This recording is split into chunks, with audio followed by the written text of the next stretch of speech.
اللهم صل وسلم وبارك على سيدنا محمد وعلى آله وصحبه وسلم. ازيكم عاملين ايه؟ يا رب تكونوا بخير وفي احسن حال.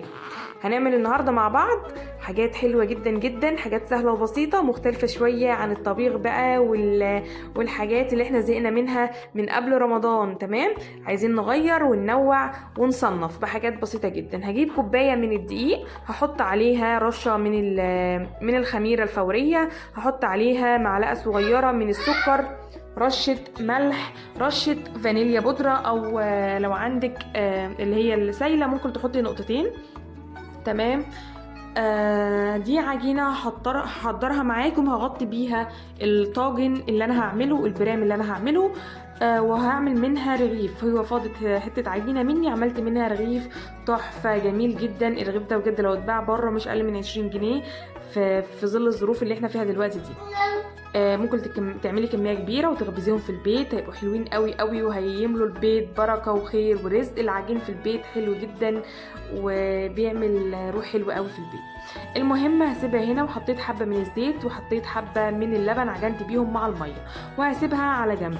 هحضر بقى هنا مكونات الطاجن او البرام اللي احنا عملناه مع بعض. جبت بصلتين 3 كده، قطعتهم جوليان، تقطعيهم شرايح براحتك انتي، المهم التقطيع يكون كبير. ورقتين من اللورا، واحدة كده سجار من القرفة، حبتين من الحبهان يدوكي نفس حلو في الطاجن ده، او مع اللحمة بمعنى اصح. احنا بنعمل طاجن خضار باللحمة. هنقلب بقى كده الاول. ليه انا حطيت البصل الاول قبل اللحمة؟ انا حبيت البصل يدبل الاول وريحته تطلع مع المنكهات اللي حطيتها دي قبل ما انزل باللحمة. ويا ريت اللحمة تكوني مقطعاها تقطيع صغير طالما هتحطيها في طاجن، لو حسب برضو براحتك، وبرضو عشان ما تغيبش في السوا معاكي والبصل يسيح منك. تمام. فانا اساسا كنت قاصده في الوصفه دي عادي، انا مش عايزه اللحمه تاخد صدمه ومش عايزاها ان هي ما تنزلش ميتها، لا عادي عايزاها تنزل ميتها وتستوي بيها عشان تبقى طعمها مسكر مع البصل. تمام. هتحطي بقى دلوقتي نص معلقه صغيره من الفلفل الاسود ونص معلقه صغيره من الكزبره. تمام.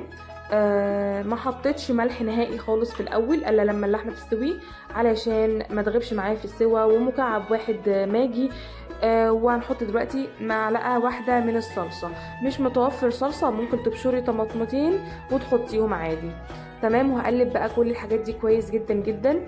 بعد كده هنزل بالميه المغليه، ويا ريت ميه مغليه ما تكونش ميه بارده علشان اللحمه ما تغيبش معاكي اكتر في السوا.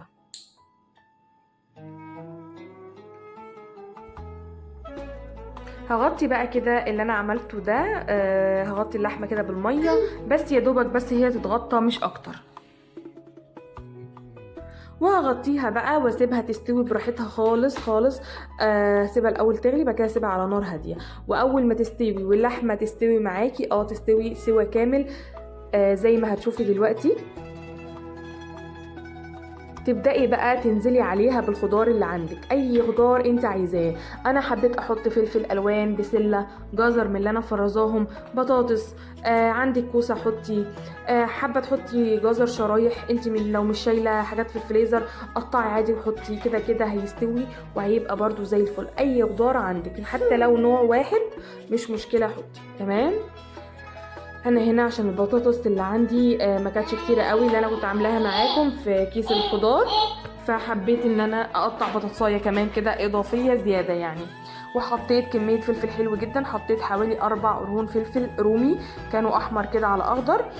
وهبدأ بقى بدأ بقى يستوي معايا وخلاص، خلى غلوتين. وانا ليه حبيت ان اللحمة تستوي معايا؟ علشان لما تدخل في الفرن او تتحط في الطاجن تبقي متأكدة 100% ان اللحمة هتطلع مستوية، لان انت طبعا هتغطيها فمش هينفع انك تشوفيها ابدا ابدا هي استوت ولا لسه. وطبعا الخضار ما بياخدش حاجة وخلاص، خد غلوتين مع اللحمة واستوى. في طاجن بقى حلو عندك، ويا ريت لو طاجن فخار يا سيدي على الريحة والطعم اللي هتاكلي منها اللحمه دي او الخضار ده. انا مش متوفر عندي فحطيت في البايركس ده. حط بقى الكميه كلها واحط بقى شويه من الشوربه كده بتاعتها، مش شرط تخليها يعني على الاخر علشان ما تبقاش معنى اصح صيصه قوي. تمام، احنا عايزينها متجانسه بس كده. واحط بقى رشه زيت على الوش، احط معلقه سمنه بلدي كده على الوش، حابه تحطي قرن فلفل حامي براحتك انت. تمام. هنا كده طبعا خلاص كانت العجينه استريحت وخمرت معانا شويه. وهبدا بقى افرد فيها عشان اغطي بيها الطاجن ده. وطبعا في الوقت ده انت لازم تكوني مشغله الفرن على درجه حراره عاليه، تمام، عشان ما يغيبش منك اول ما تحطيه، ياخد منك وقت كتير والعيش مش هينفش اول ما تحطيه، فلازم تكوني مسخنه الفرن على درجه حراره حلوه. هنا بقى هبدا احط كده حبه دي كده بس على الرخامه علشان العجينه بس متلزقش. بص هي كوبايه واحده بس، يعني هي دي العجينه اللي انا عملتها. هبدا بقى افرد بيها كده بالنشابه. زي ما قلت لكم مكوناتها سهله جدا وبسيطه. حطيت كوبايه دقيق، معلقه سكر، رشه خميره، رشه ملح، رشه فانيليا علشان بس تديني ريحه حلوه، وعشان انا برضو هحط على الوش بيض، همسحها ببيض بلبن، تمام. فايه حبيت ان انا احط في العجينه نفسها فانيليا، وعجنتها بربع كوبايه لبن وحطيت حبه ميه وحبه زيت على حسب برضو الدقيق اللي عندك. انا ما بديش مقدار معين من اللبن ولا من الميه لو انا هعمل عجين او كده، لان كل دقيق بياخد كميه من الميه معينه، تمام. هبدأ بقى كده فردتها على الطاجن وهقفل كده كويس. هو هيبقى سهل جدا معاكي وهيتقفل بطريقة سهلة وبسيطة، حتى لو أول مرة تعمليها ما تقلقيش. معلقتين لبن بالظبط، يعني حاجة بسيطة جدا، عليهم بضاية، عليهم حبة كده من النسكافيه أو القهوة سريعة الذوبان، هتقلبيهم كويس كده. عايزة تحطي رشة ملح، تمام، وهتدهني بيهم وش العجينة دي أو وش رغيف العيش ده، تمام. حابه بقى ترشي عليها سمسم، حبه البركه، تسيبيها كده من غير اي حاجه براحتك انت، تمام. بس انا ما حطيتش بقى في اللبن مع البيض ولا فانيليا ولا حاجه، انا حطيت بس القهوه دي، هي برضو هتقلل من ريحه الزفاره، وفي نفس الوقت انا كنت عايزاها تدي لون للعجينه مغمق سنه، تمام.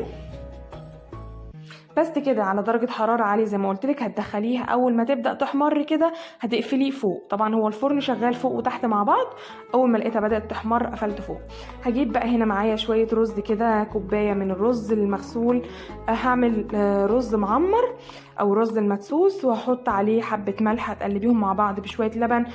طبعا بصي بقى بمعايرتك انت، انا بواين كده بالعين، مش لان انا بعمل يعتبر في البرام صغير جدا جدا، كنز قوي مش كبير، يعني بمقدار طبق واحد. لو واخده بالك من سمك البرام هتعرفي ان هو طبق واحد. وهحط اللبن واحط عليه الميه لحد بقى ما اخليه يعني يتقفل على الوش. وطبعا الفرن برضو شغال على درجه حراره عاليه، وهتدخليه لرف اعلى خالص فوق، والشوايه تبقى شغاله. اول ما يحمر تنزليه تحت وتهدي عليه عشان يستوي. بس هنا هعمل بقى، بصوا بقى العيش هنا اتنفخ ازاي في الفرن. العجينه اللي فاضت مني فردتها برضو، حطيت عليها سمسم، حطيت عليها حبه البركه، وحطيتها في الفرن. كان لذيذ قوي، طعمه خطير بجد والله، لو بيتباع بره مش اقل من 20 جنيه. وعملت شوربه خضار، حطيت عليها بسله وجزر بلسان عصفور، وكنت الرز بشعريه خلصته. وهنا كان خلاص، انا طبعا كنت مطلعه البرام ده من بدري، ما خدش وقت لان هو اصلا اوريدي كل حاجه فيه جواه مستويه، هو يا دوبك بس ان العيش بس استوى عليه. وهنا نبقى خلصنا سفرتنا الرمضانيه اللي متعودين عليها مع بعض. النهارده انا ما حبيتش اعمل حاجه حلو، حبيت كده حطيت بس الخشاف مش اكتر.